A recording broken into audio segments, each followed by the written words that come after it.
Hi there, we'd like to start. Just want to give people. I also want to say, in the interest of international affairs and the Geneva Convention, there's a bathroom over there. There's a restroom. As you go over to that doorway and across the bridge, that's the second floor of that building. This level, that level. If you just pursue ahead, you'll see signs for the bathrooms. It's a real honor to welcome Father J. Bryan Hehir. I had the great luck to live with him for 4 years, and I can tell you it's impossible to do honor to his virtues, and it's very easy to do honor to his do justice to his vices. He has none. He has none. He has no faults, so it's easy to do justice to that quick. But you and I knew him as our pastor for 4 years, and he was invaluable. He came here, the building was just been built. There were all sorts of things, there were shortfalls and so on and so forth, and he handled them all masterfully. And his field is really academics more than perhaps administration, although he was a great administrator down at Georgetown. He was vice president of Georgetown. He was advisor to the American bishops for 20 years down in the Washington area. He would teach here and then drive down there. He was a model to everyone. He was the soul of industry and the soul of fun and enlightenment, and genuine enlightenment. Now, to give you an example of that, they say comparison contrast is a great way to learn. So I was wondering if I could try that. Would that be all right? Thank you. One of the most prominent Americans in government in the country came to the law school to have breakfast with us, with the law students. Great number around us went to. And he usually would say outrageous things. The fifth thing he said was, I don't believe in any Catholic social teaching. And the eighth thing he said was, I don't believe in a living wage. I think you and I know that that sort of from Matthew 25 tells us where we're going to end up on the last day. Is that fair? And within a year he died, and I thought to myself, I hope he likes warm weather. I hope he likes warm weather, you know? Now I give that as a comparison contrast because there's someone who said you could neglect it. But behind me are pillars. Atop each is an apostle, because the church is founded on the pillars of the apostles with Christ himself as the cornerstone. And then like Matthias, the bishops, the successors, so that we pass on truly, honestly, fairly, and fully the teaching of Christ, which obviously involves the social teaching of the church, not only Matthew 25, but everything else. Without that, we should close the doors because we don't know what we're talking about. The person who's helped us more than anyone else in this country is our speaker today, Father J. Bryan Hehir. He's done too many things to elucidate. The main thing is to let you listen to him and get me out of the way. But I would want to mention that he's a recipient of more dozens of honorary doctorates, so well-deserved that you could begin to remember. Also a MacArthur Fellow. And then a sterling example is he was advisor to the American bishops, and he would formulate these marvelous guides to voting for Catholics, not taking particular sides, but saying what the principles and so on were. Some of them were in the basement of that building, not sent out. Brilliantly formulated, not sent. He got money for the MacArthur Fellowship. Did he spend it on himself? He spent it to send those documents out. And so he's always been involved in education and concern for all of us. And doesn't that make it clear from beginning to end? So let us pray. Lord, we're delighted to have Bryan with us here. We're grateful to you for the light he has been.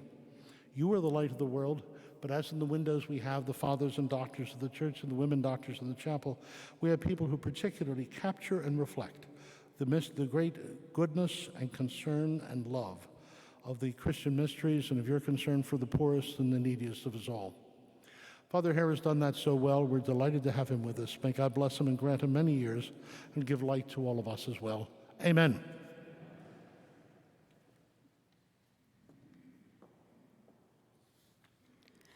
Thank you, Father Salzman. Good afternoon. My name is Angela Jones. First, for our in-person audience, please take a moment now to silence your cell phones. Thank you again for attending part 2 of our 2-lecture series on social justice, delivered by Father Bryan Hehir. Today's lecture is entitled Racial Justice, the Challenge for the Church and the Nation. Last year, when our nation started wrestling with issues of social justice resulting from the George Floyd killing, fellow Parish Council member Mercy Evans and I initiated a discussion on the Parish Council regarding social justice. Our lecture this afternoon grew out of those discussions. I would like to begin with some practical items to ensure a smooth flow of our lecture. There will be a brief Q&A session following Father Hehir's lecture. The index cards and pencils the greeters distributed as you enter the church are for write-in questions you may have for Father Hehir, sparked from his lecture. Please follow these instructions. Jot down your brief questions and pass the cards toward the center aisles of your pews. The greeters will collect the cards starting at the front pews precisely at 3:45. Jerome Marion will quickly scan the questions and select a couple to ask Father Hehir starting at 3:55. Our time is tightly calibrated because we must finish the Q&A portion and leave the sanctuary no later than 4:25, when preparations for the 5 o'clock student mass begins. In addition, please return any blank cards and all pencils to the containers with the greeters. We need to leave uncluttered pews for the next mass. Thank you for your cooperation. Unfortunately, we will not be able to take questions from our virtual audience. This afternoon's event is being recorded and will be posted at St. Paul's Harvard Square YouTube channel.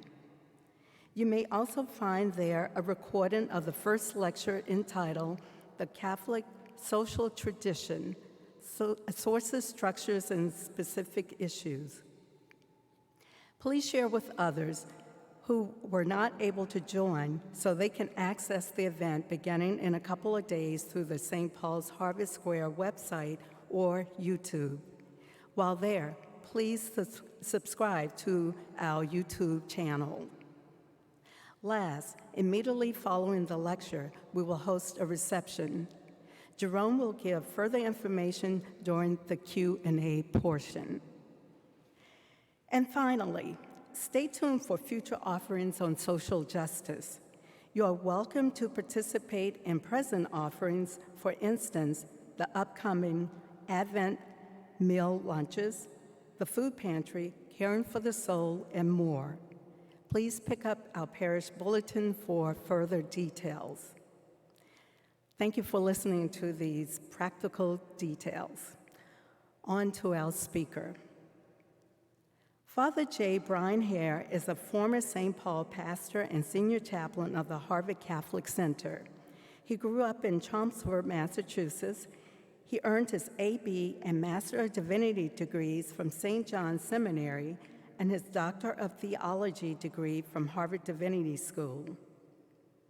Father Hehir is an internationally renowned theologian who served many years in a major staff position with the U.S. Conference of Bishops in Washington, D.C., and has taught at the National War College in D.C. He has served as president of Catholic Charities USA and as president of Catholic Charities for the Archdiocese of Boston.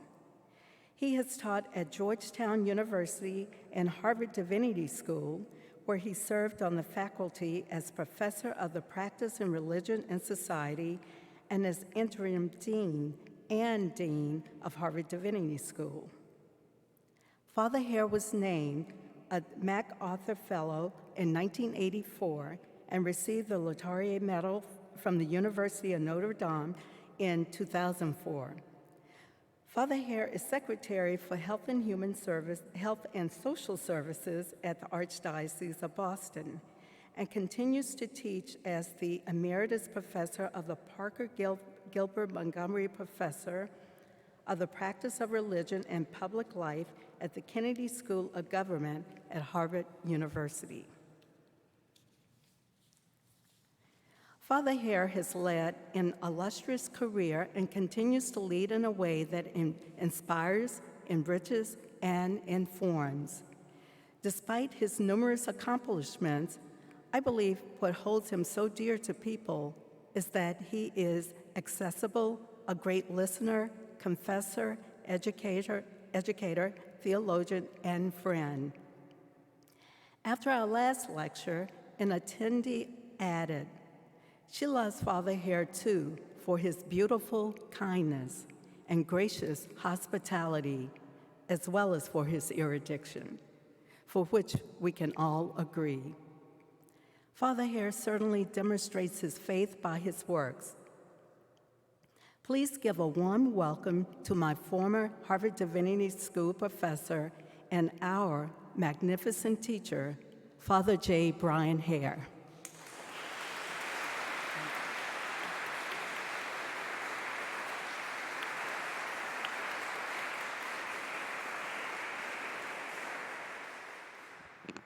Thank you very much. It's always a pleasure to come back to St. Paul's. It's filled with memories, all positive, and enhancement of my own life as a priest. Because I sat in back of the two generous introductions, and because of declining hearing, I couldn't understand much of it.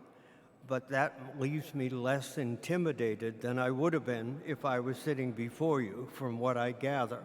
So I just have to leave that in the hands of this generous introduction.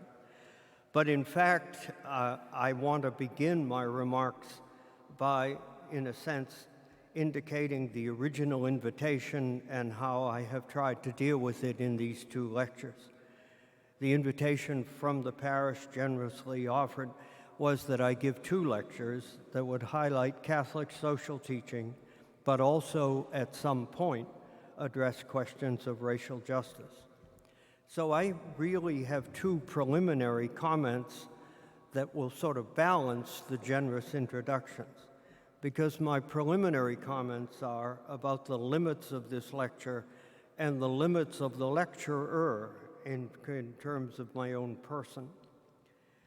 In terms of the limits of the lecture, I seek to look at racial justice as it focuses upon the African American experience in the United States of racial justice. Beyond the specific African American community in the United States and its history on this question, the issues addressed there spill out, of course, expand out, and many of these issues touch other communities of color and touch the Black community of color who are not necessarily African Americans. For example, here in the Archdiocese of Boston, in addition to St. Catherine Drexel Parish, which is the historic Black parish of the diocese, we have substantial communities of Congolese and Nigerians and other students who have come to Boston to study or have come here permanently, and whose experience in many ways would be marked by the same type of discrimination and suffering that the African American community has suffered. But they also have a distinct story from Africa and Caribbean nations. I need particularly at the outset of this lecture to call to your attention the Haitian community in Boston. Boston is the third largest Haitian city in the United States.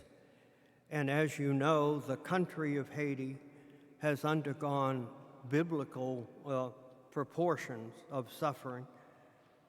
And in the last 8 weeks, over 300 Haitians have come from the border to Boston, and their status is quite still uncertain, but their needs are great. In the Archdiocese, we did take up a collection for Haiti itself that generated over $500,000, which will be used within Haiti. But the Haitian community in Boston now is in need of great help. Catholic Charities and other nonprofits in the Boston area are banded together to try to provide that help.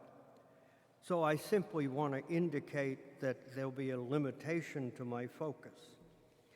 And then beyond racial justice, of course, there is the whole question of immigration policy in the United States, which so substantially affects other communities of color, particularly the Latino community.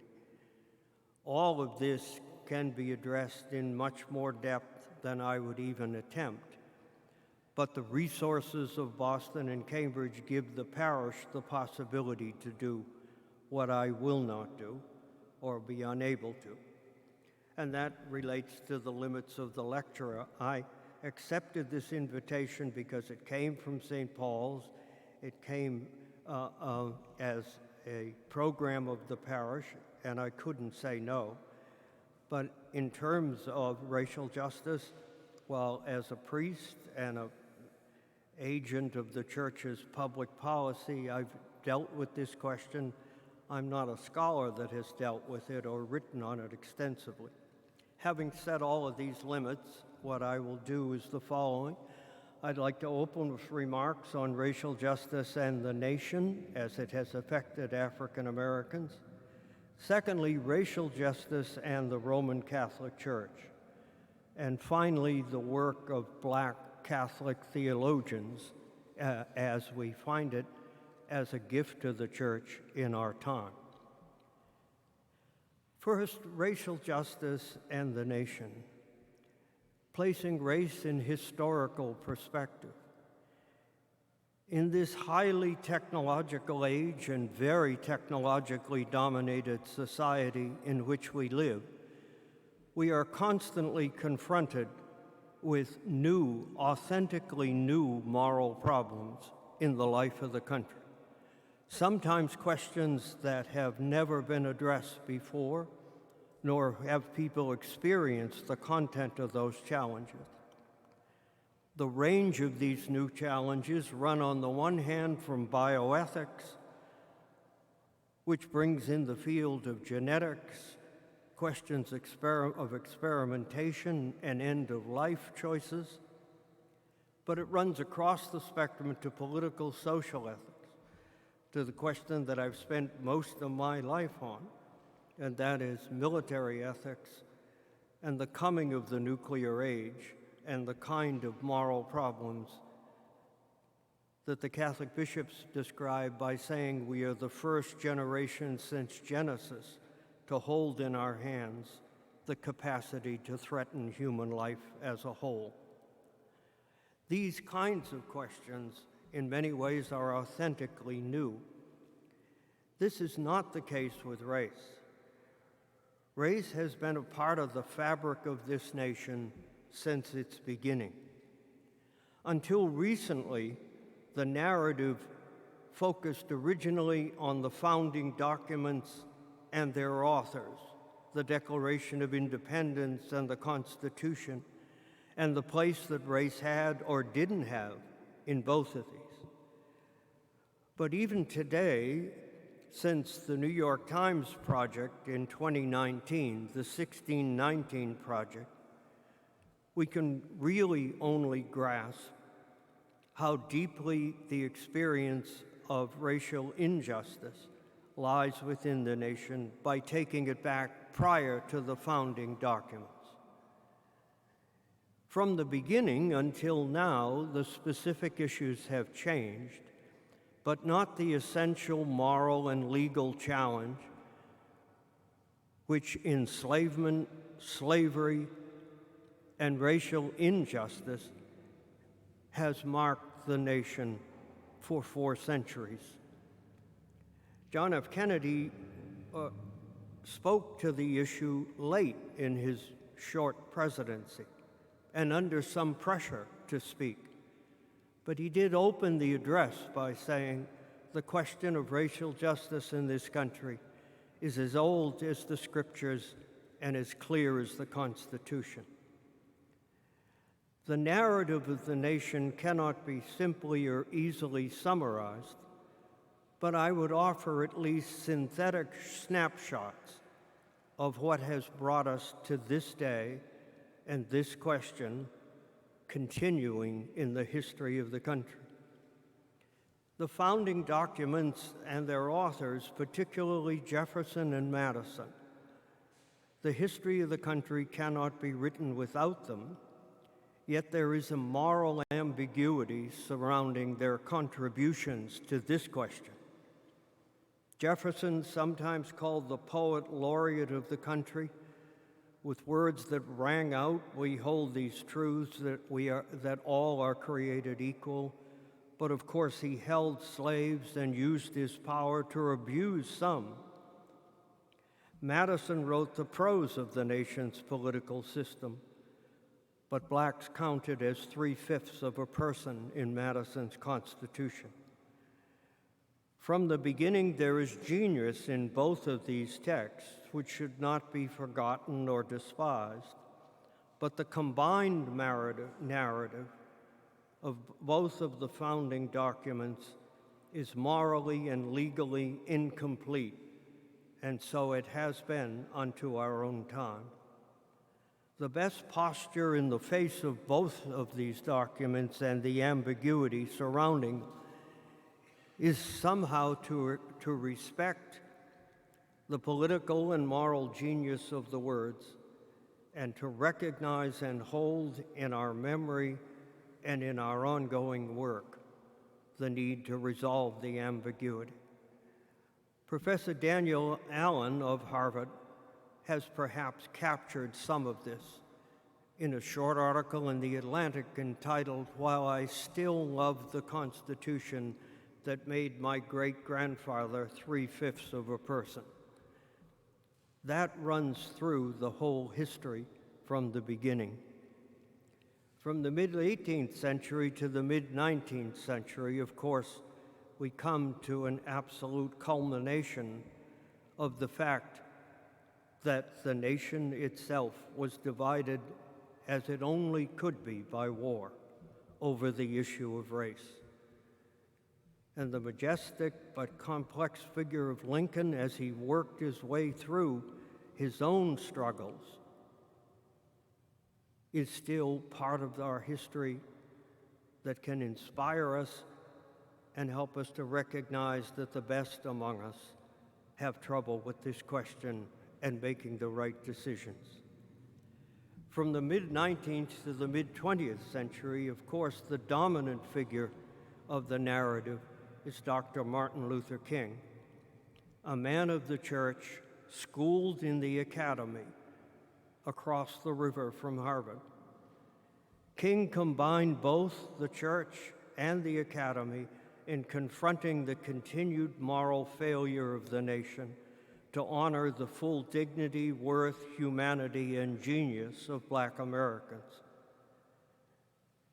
King literally created a moral crisis of conscience in the nation, using his philosophy of nonviolence, his ability to both speak to the positive aspects of American life and to condemn the failure on the question of race. The clashing contradiction between the practice of segregation in public life and the constitutional order of the country was the question King addressed, that what we said in the best of our documents was still morally incomplete. King led as a prophet, a preacher, and a strategist a campaign of historic proportions that created a deep moral crisis in the leadership and the population of the country. The civil rights movement of the mid-20th century created the political and legal context for fundamental change regarding de jure racism. Some today speak of a post-racial society.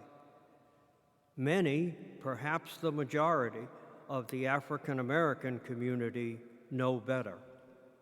Some very important things have changed and should be recognized over the last 60 to 70 years, but not enough has changed. By the 21st century, the new century, post-racial remains an aspiration and not a final accomplishment. And then we come to the new century and perhaps its dominant social reality, the coming of COVID-19. The coming of COVID-19 in a new century demonstrated how much remained to be done, how much aspirational land must still be covered.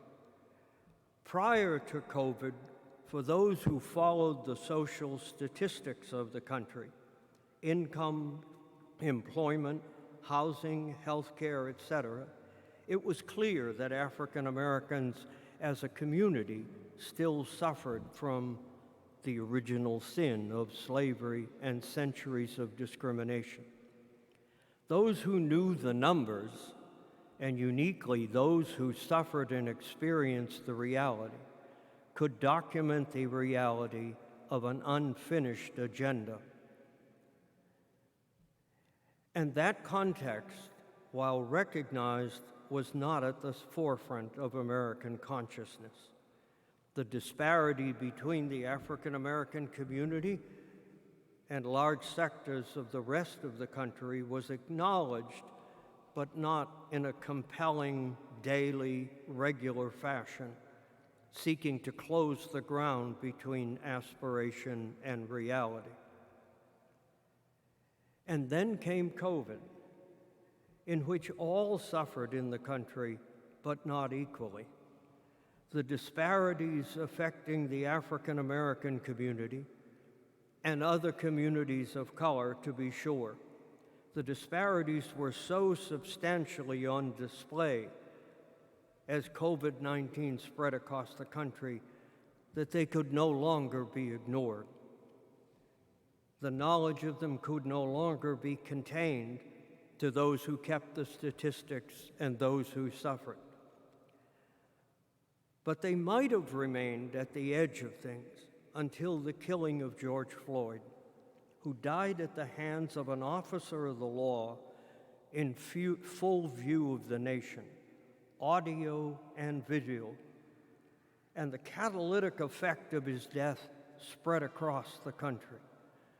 The dynamic and scope of the reaction to the killing of George Floyd by police reflected the crowds and the marches and the passion of the civil rights movement, and the full range of issues affecting the African American community across the country was summarized in a phrase that is compelling. Those whose consciences were touched by the summer of 2020 said that what we are about in capital letters is the reckoning. And I take the term reckoning to be three-dimensional, that the moral foundational issue that is at stake in racial justice, the moral foundational issue that marks the country with racism, is still with us. The legal issues, there have been progress, but there is room for more progress. And the political issues show just how, quotes, aspirational a post-racial society is. As the country came under critique through the reckoning, the Catholic Church, like other major institutions, also came under critique. Its ministry, its teaching, and its witness, both from within the church and from those who understood that an institution of this size, capacity, and most importantly, an institution committed by faith to the concept of equality, dignity, and justice, must come under the critique that is touching the rest of the country. So let me turn now to the question of the church and race, one sector of the nation. Conversations with Black Catholics, African American Catholics principally, have taught me as a first principle that when talking about the Catholic Church and race, we should begin always with confession of sins. These sins cut across our parishes, our schools, our healthcare ministry, our seminaries, dioceses, and religious orders. Like the rest of the country since the civil rights movement, there have been changes in all of those areas of life of the Catholic Church. But no one, I think, with even a cursory knowledge and background on these issues would think we are where we should be. The Catholic legal scholar John Noonan, once writing in a book about how moral ideas develop in the Catholic Church, wrote a fascinating essay on racism, and he called it "The Sin That Has No Name," because, as Noonan often did, he scoured all the major moral textbooks of Catholic theology to see how racism was treated. And his conclusion was that for long periods of time, it wasn't even recognized as a sin. To begin with, confession, of course, in Catholic terms, implies not only contrition, but also purpose of amendment.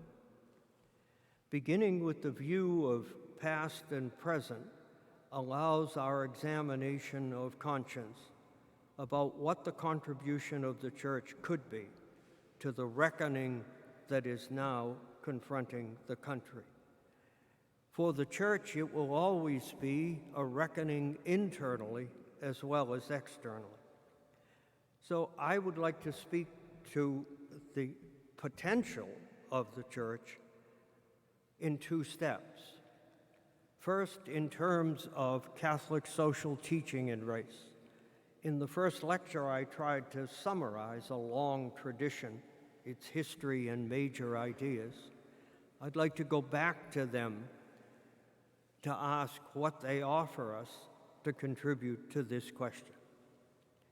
And having looked at what I might call the classical social teaching, I want to spend a bit of time just illustrating the potential that resides in Black Catholic theologians today in the Catholic Church, and what they have said, can say, and do say to the rest of the Church.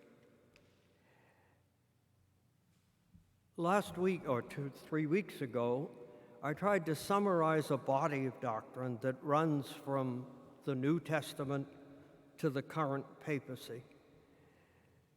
And I think these categories of Catholic social teaching create a kind of architecture that the Catholic mind and the Catholic community and the Catholic institutions are able to draw upon when we are confronted by moral challenges. The architecture is always cast in principle and then has to be related to and analytically reduced to concrete analysis of the nature of the problem. The famous Jesuit John Courtney Murray said, "The good moralist always needs to understand what Murray called the quaestio facti before you dealt with the quaestio juris." Translated, the moralist better understand the nature of the problem before he or she decides to make moral judgment on them. So Catholic social teaching gives us the moral architecture, which then must be systematically related to the history that I have only sketched. So what are the categories of this teaching, and how do they relate specifically to the question of racial justice, or how might they? Begin with the dignity of the human person. This is the cornerstone category of Catholic social teaching. Everything is built on this concept. Catholic social teaching sees a double consecration of the person. We are consecrated by the act of God's creation, depicted in symbolic terms in the opening chapters of Genesis. "Like unto me I will make them, says the Lord." and that begins the first consecration. The second consecration of human dignity of every person is, of course, the doctrine of the Incarnation, so central in Catholic theology. While this double consecration, which produces the moral principle of the dignity of the human person, while that is always at work in the foundation of any moral question that the Church addresses, it has particular relevance to race, as race has played a role in the United States, as racism continues to play a role. At the heart of racism is the conviction that skin color can be used to separate individuals into higher and lower status as human beings, which then legitimates treatment of some by the wider majority that can only be described as intrinsically sinful. The relevance of the principle of the dignity of the human person to African American experience is detailed in a book that I will return to later by Father Bryan Massengale. Massengale quotes Peter Parish, Protestant African American moralist, and together they say that the foundational principle of Black Catholic theology, of Black Christian theology, the fundamental principle is the universal equality of all persons. This, of course, is a direct rebuttal of a racist ideology and vision. So where we traditionally begin any moral question, the dignity of the person, is so fundamentally relevant to this question. The next step in the architecture moves from human dignity to human rights. The dignity of each person is the basis for affirming a spectrum of rights belonging to each individual person. For a shorthand view, I would argue rights are moral claims that individuals make on others, and they're matched by moral duties that they owe to others, and that the organization of a just society can be outlined in terms of how these moral claims are articulated, understood, and implemented.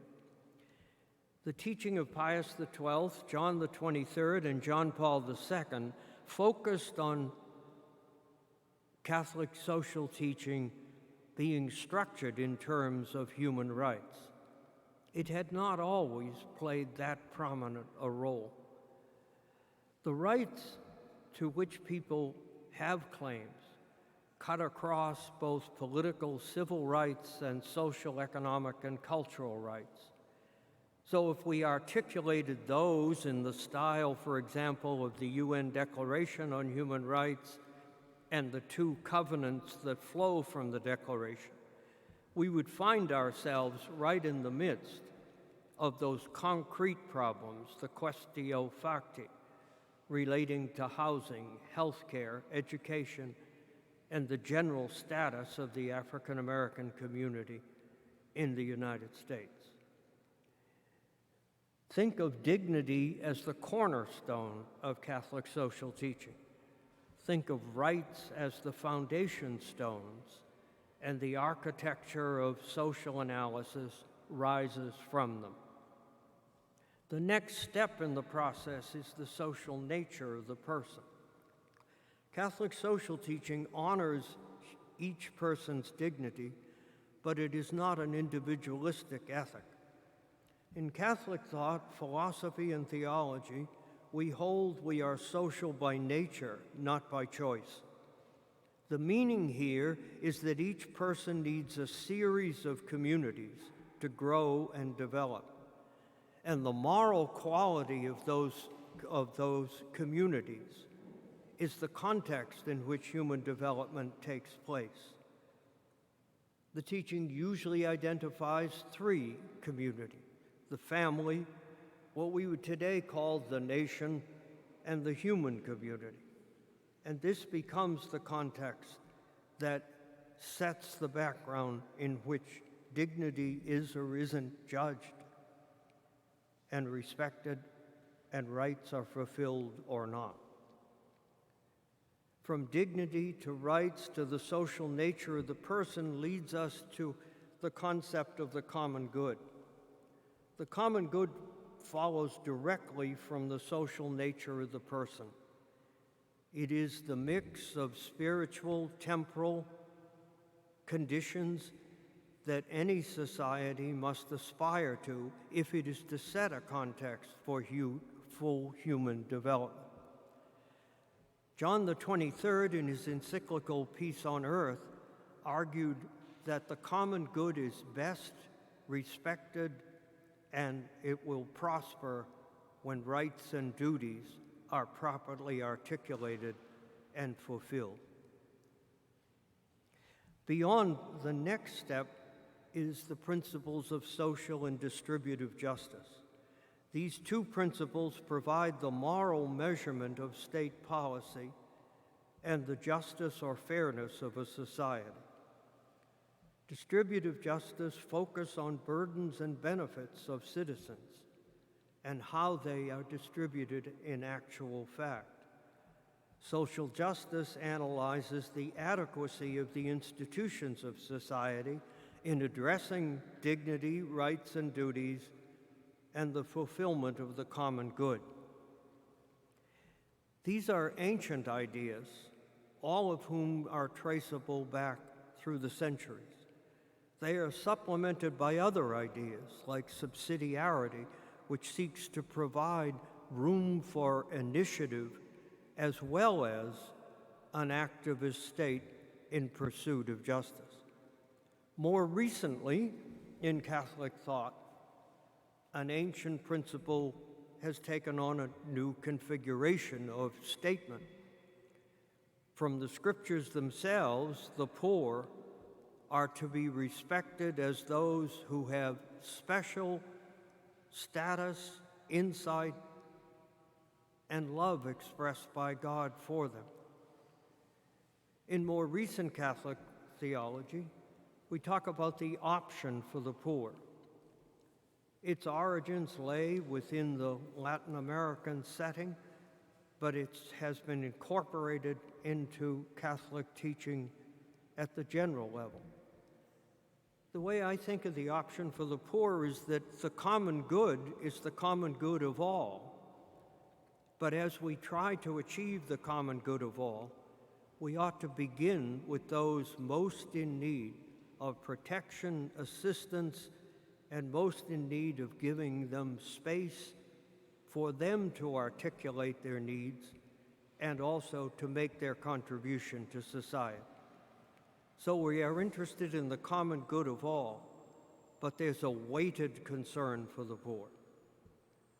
And finally, a category often identified with John Paul II, and that is solidarity.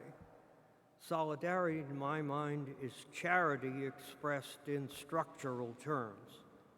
The bonds of charity, expressed as solidarity, as John Paul II said, helps us to understand our obligations to all.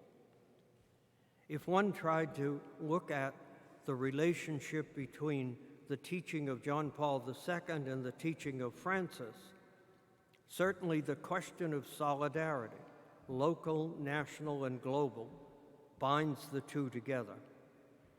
If one sought to understand the meaning of the Church for the option of the poor, one could do it by simply following the ministry of Francis day by day. I think I have 15 minutes. This framework of concepts and principles have developed over time from biblical foundations through philosophical reflection in the medieval and modern periods. The ideas are the philosophical foundation of Catholic moral theology and social ethics.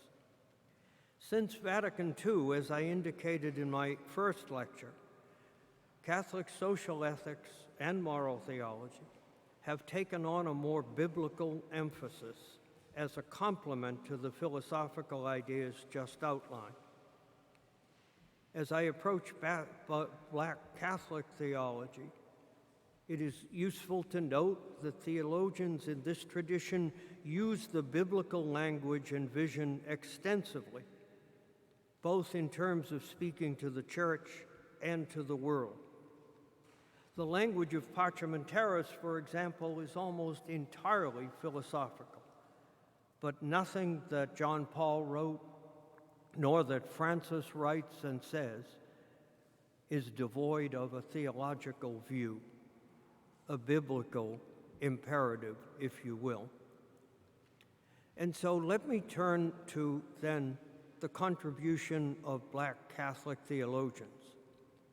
The late James Cone, an African-American Protestant theologian of lasting significance in the Protestant community, the late James Cone offered a challenge to the Catholic Church and particularly to Catholic theologians at the beginning of this new century. He essentially argued that, as I understand it, that a church of this significance simply hadn't been able to fulfill its potential in addressing this question. Cone's challenge, he is now deceased, Cone's challenge continues to resonate today, symbolized, for example, by an article within the past 2 years in Theological Studies entitled, "Can We Hear Him Now? James Cone's Enduring Challenge to White Theologians." Father James Keenan, a preeminent moralist in the Catholic Church at Boston College, in a recent wide-ranging article this year on race and American society, returned to Cone's article, acknowledging that his challenge has yet to be met. But Keenan also pointed to a significant fact and witness in the church not sufficiently recognized: the role and place of Black Catholic theologians. He identified some, including, for example, Professor Emeritus Sean Copeland of Boston College, Father Brian Massengale of Fordham University, Sister Jamie Phelps, a member of the Dominican Order of Sisters, and Cyprian Davis, among others.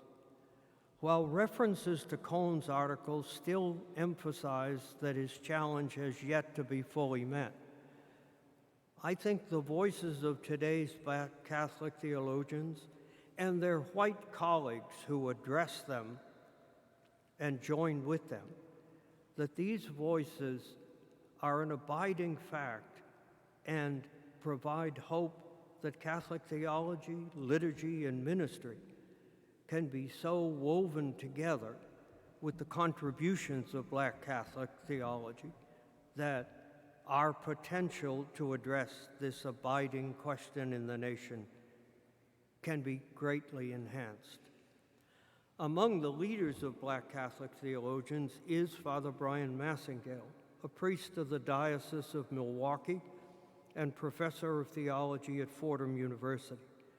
Massengale's distinguished career in Catholic theology has been built on his teaching and wide-ranging publications, his consulting roles with the Catholic bishops of the United States and Catholic Charities, and his role in the Black Catholic Theological Symposium, an ongoing organization that provides the platform from which Black Catholic theologians address fellow members of the Church. I use him now as an example of what I mean by the promise of Black Catholic theology. And I use him also because his powerful call to the Church is made in terms that are unvarnished and yet need to be taken at face value reflected upon and ask how can we respond in the church to which he addresses it and of which he is now a leading voice.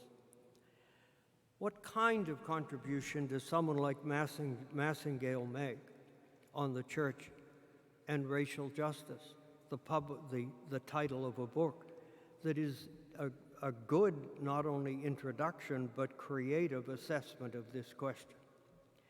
Massengale in this book uses his personal experience as an African American Catholic, remembering his family life as good examples of how African Americans have suffered.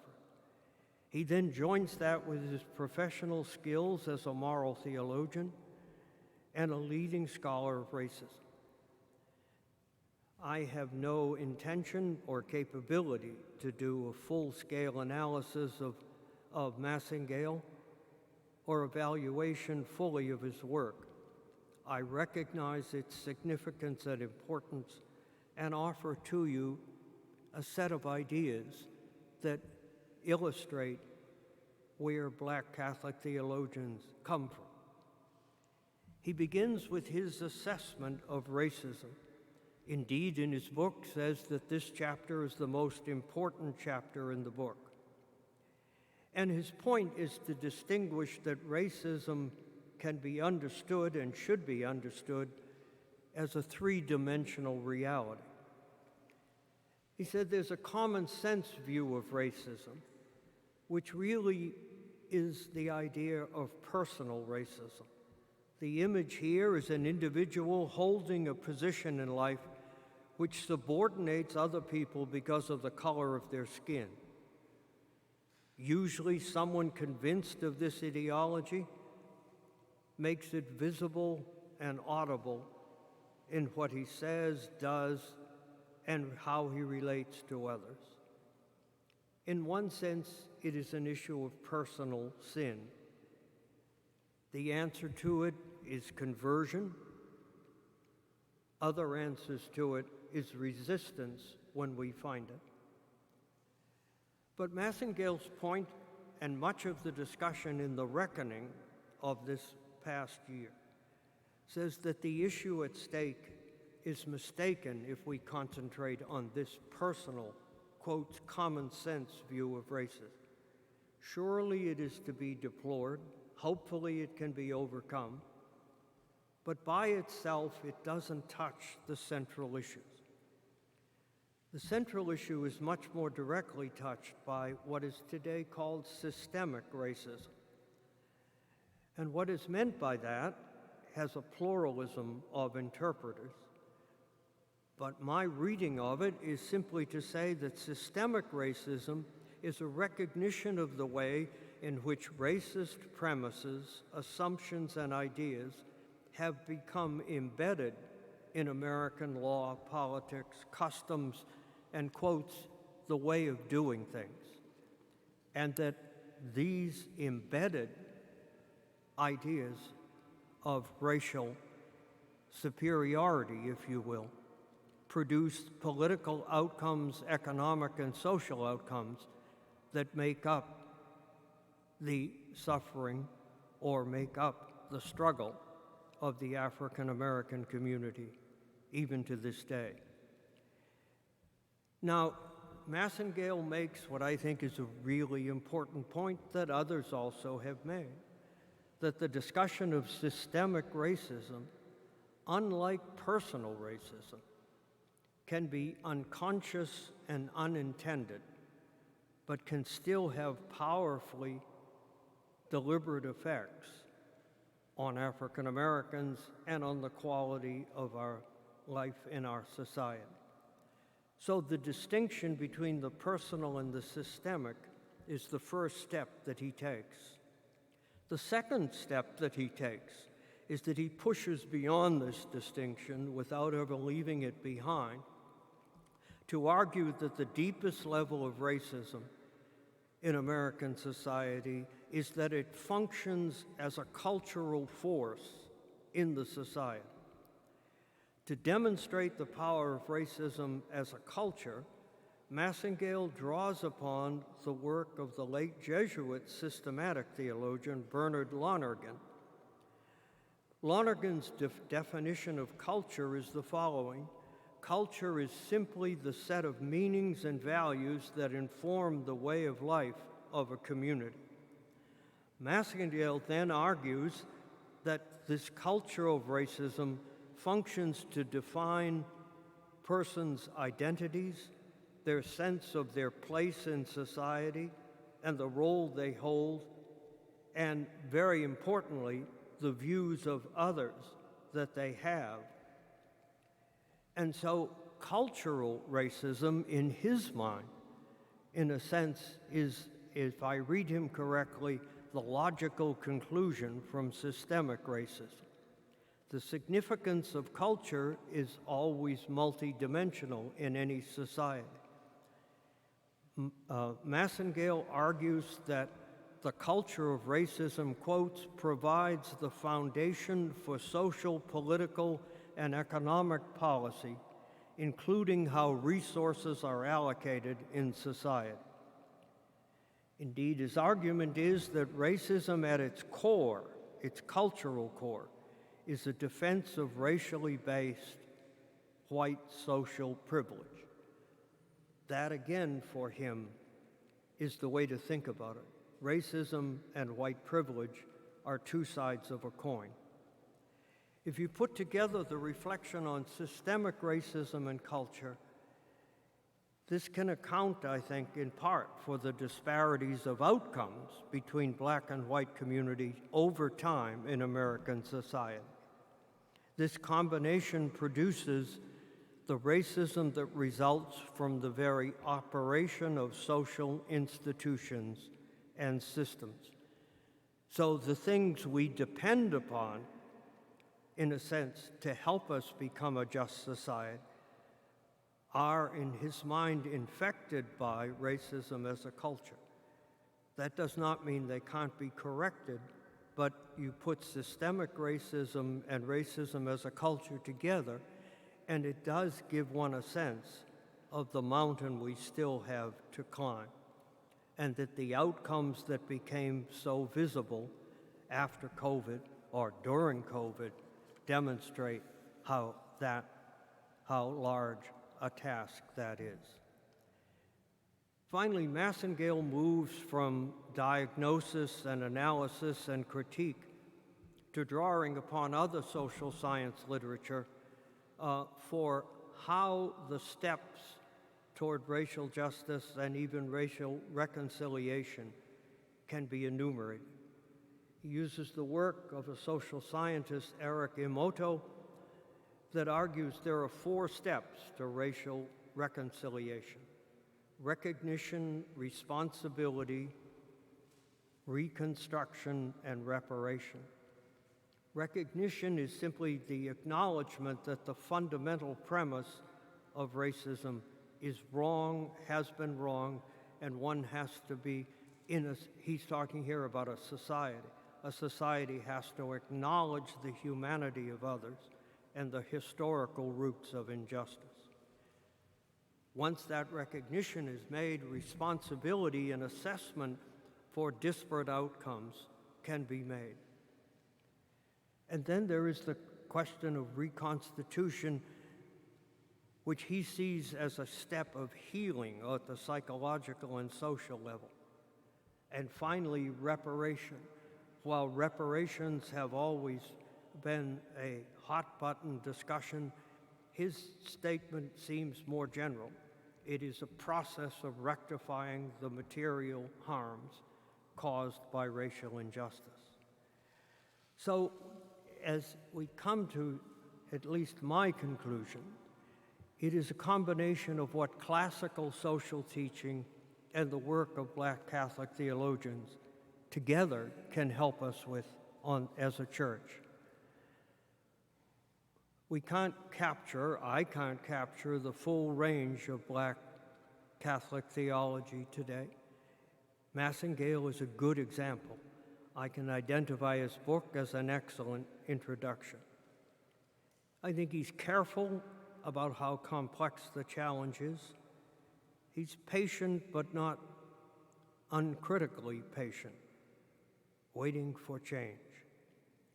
My own sense, when you come to the question of contribution, is a general principle that I would apply to this case.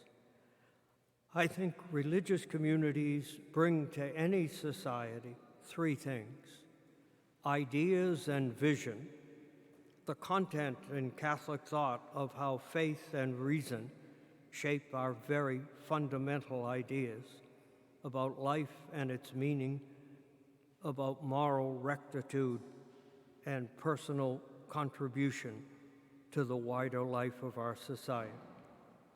Ideas are matched by institutions, and here the very fabric of Catholic institutions, social, healthcare, educational, make available to us the way to lay hands on this issue. Obviously, all of these institutions have tried to do so. I have been involved with many of them and know their efforts. But once again, post-COVID allows us to respect what has been done and to see how far we have to go. And in the end, a religious tradition brings, in addition to ideas and institutions, the community of believers. And here the Black Catholic theologians concentrate their work on how Catholic internal addressing the reckoning internally in the Church can suit us to play a role in the wider reckoning that faces this society.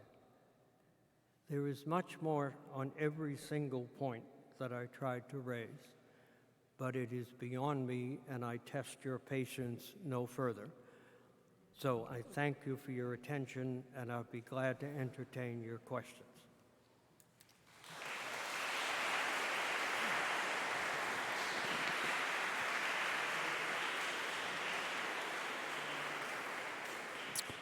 Wow. We just heard quoted the one and only President of the United States who spent 4 years worshiping here. That is, of course, the young John F. Kennedy, who was actually noted at Harvard among his peers for his regular attendance here on Sunday mornings. The issues that Father Hehir just addressed, as President Kennedy remarked, are as old as the Scriptures and as clear as the Constitution.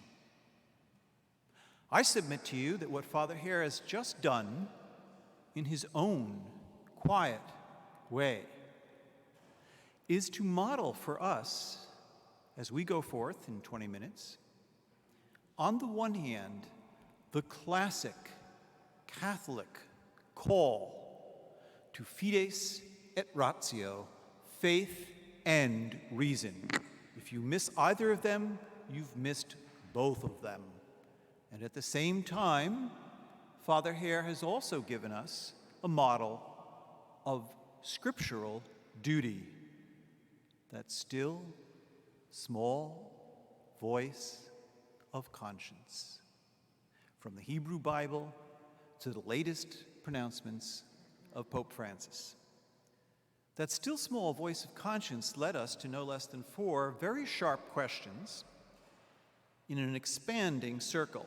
So I'm going to start small, and I'm going to broaden as we go through our 4 questions. The first question: Father Hehir, what do you believe the role of Catholic worker communities and like organizations could play in attempting to address socioeconomic and racial injustice? Well, Catholic worker communities have a proud history in the Church here in the United States. They're always small. They are always a sort of permanent witness for the life of the wider Church. They often operate from premises that the larger Church, in a sense, recognizes as valuable, but doesn't always imitate. For example, Catholic worker communities have been pacifist in principle. The larger church has not been pacifist, but the witness of those communities has its own role to play. So there's no question of their dedication to the poor. There's no question of their dedication to issues that take a kind of total focus of one's life in a community to address. The overall role of the church in the United States is going to both respect the Catholic worker community, hopefully support it, but not necessarily be identical in the way the wider community of the church addresses these issues. No doubt that Catholic workers have much to teach us, the Catholic worker community. There'll always be a specific witness, I think, that the wider church will respect, be influenced by, but not necessarily replicate in the wider life of the community. Thank you, Father. Our second question. Father Hehir, how can we deal with the social sin of racism when we are talking from parish to nation? In other words, how do you leap from one level to the other?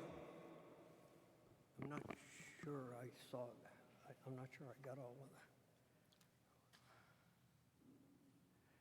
that. Parish, when we are talking from parish to what?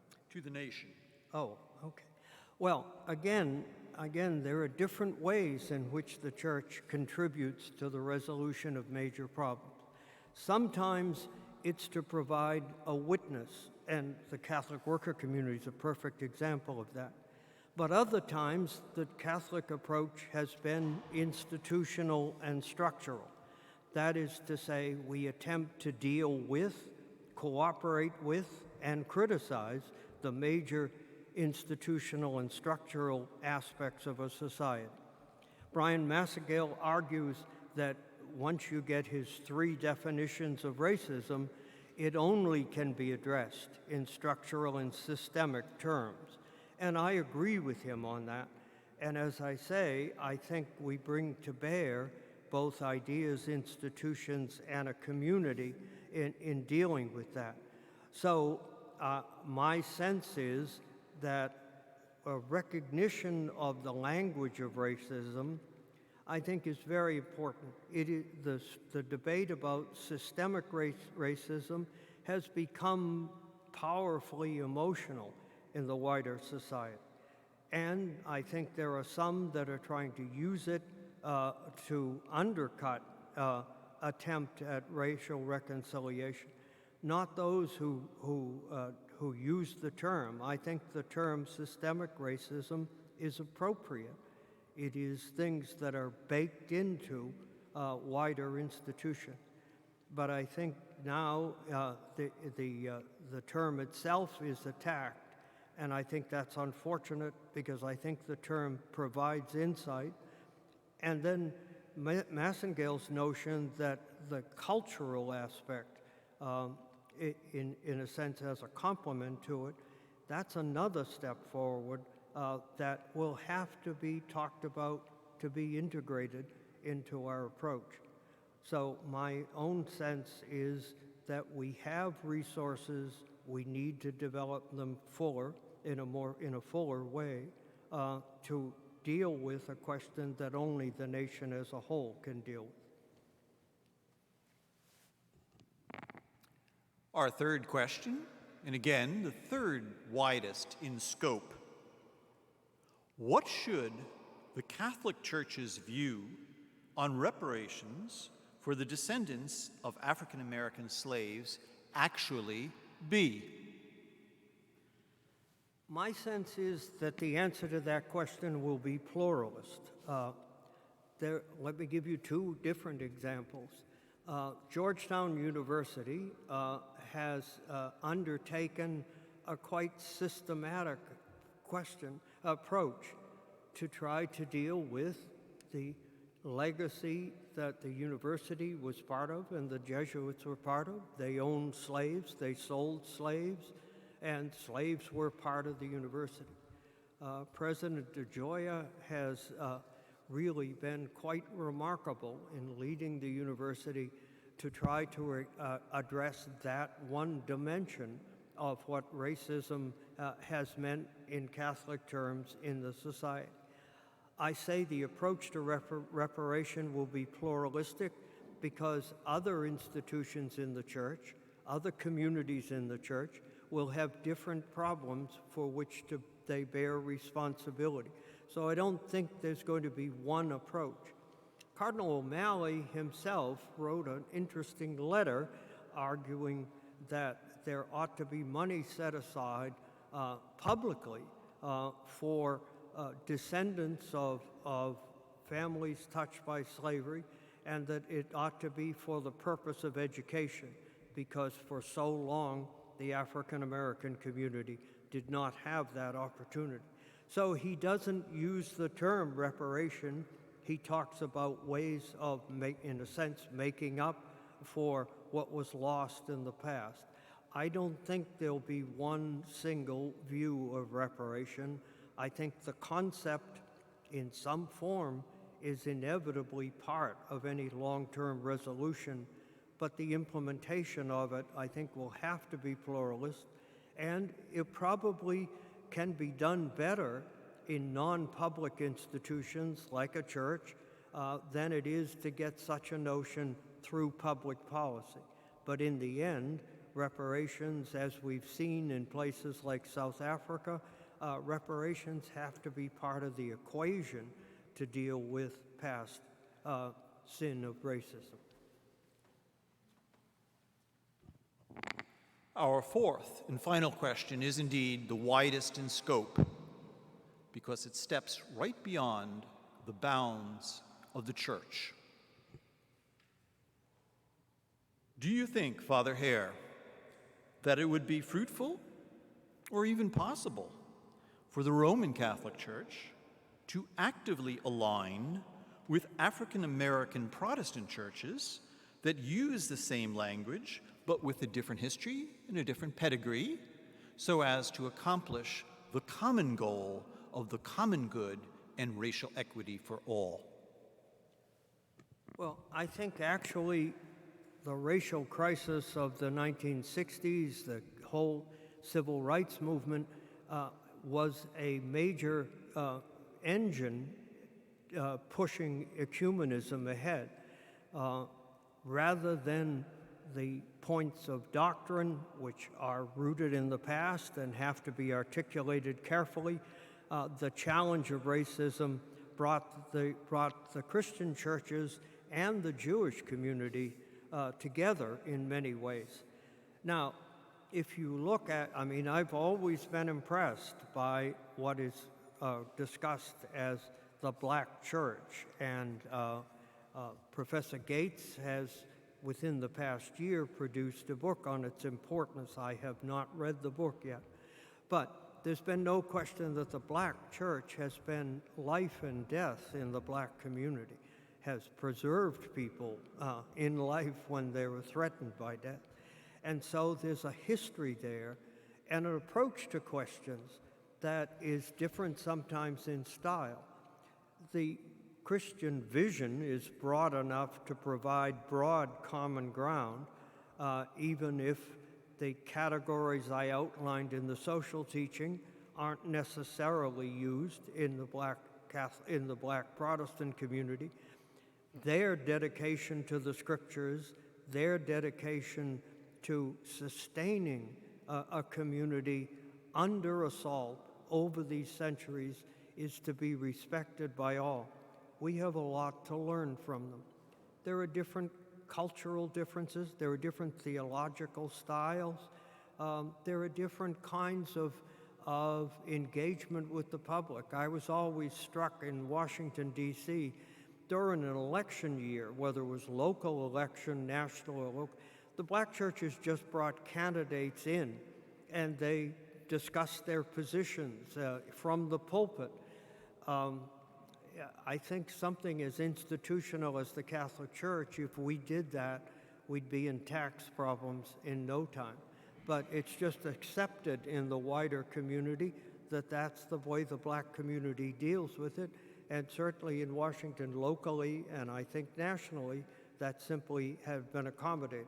We all might not be able to do it the same way, but we need to do it together, and there's good grounds to provide for that.